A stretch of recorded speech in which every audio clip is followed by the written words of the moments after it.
What's up, everybody? Hope you're all doing well. Got an NFL fact here for you that I think you're all going to enjoy. Bo Nix and the Denver Broncos came out of Sunday road victors in an absolute torrential downpouring of a game that, if you like points, this game, not for you. By all means, it was a mess, but hey, a win is a win. So why am I talking about this, you may ask? How could anything of note come from a 10-9 defensive bog down? Well, because NFL history was made, of course. Now, I'm not sure if it's a historic feat to be particularly proud of, but the Bo Nix-led Broncos finished the game with the lowest passing yards per attempt in a game in which the team won in the Super Bowl era. And yes, that little Super Bowl era asterisk is important because he is the third lowest in all of NFL history to pull off that feat, because John McCormick, also of the Denver Broncos, and Cotton Davidson of the Raiders, both against the Houston Oilers in 1965 and 1963 respectively, did worse. Davidson having a 2.3 average with 57 yards off of 24 attempts, and McCormick with the lowest ever, going 5 for 28 and 20 yards for a 0.7 average yards per attempt. Although, to be fair,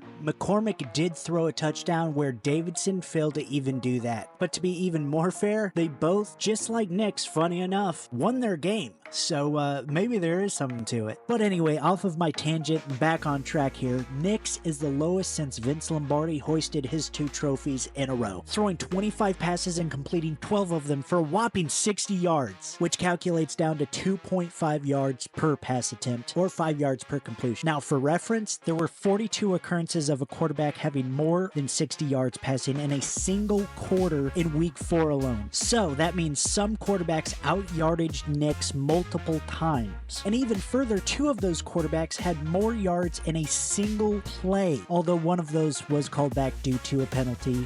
Not like I needed Amari Cooper to get that for my fantasy team or nothing. Thanks for nothing, zebras. But hey, you know, putting myself aside, Bo Nix got himself his first passing touchdown of his NFL career, tossing a beauty to Cortland Sutton in the back of the end zone. And hey, for the Broncos, a win on the road against a team coming off a mini bye week with one of the league's top defenses, that's a win, and I'm sure they'll take it no matter how they got it. But hey, just like Bo Nix, you yourself can get a win while having a historically low price per dopamine hits when you choose SeatGeek, a proud sponsor of SVTV and the world's best ticketing app and website. It's always fun to get great deals on an event, and SeatGeek is the way to go. And just like the Broncos, you won't want to pass too long on this. Just use code SVTV for $20 off your first ticket purchase, and don't you miss out on watching something worth seeing anymore. All right, I love you guys. I appreciate you guys. I'll see you in the next one, and peace out. How y'all doing? Y'all dry?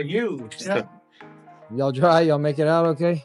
You know, we're talking on the sidelines. It's not going to be a picture-perfect game when the weather's like that, and, you know, they have a good defense. You're going to go out there, and it's going to be, you know, a tough game. You're going to have some grit and, you know, some discipline, some toughness there at the end to pull those out, and that's what we did. But confidence was there. We just had to find a way to, you know, make it work. And guys just made plays, and they kept battling and battling and battling. And, you know, fortunately for us, we just came out, you know, on the better end today.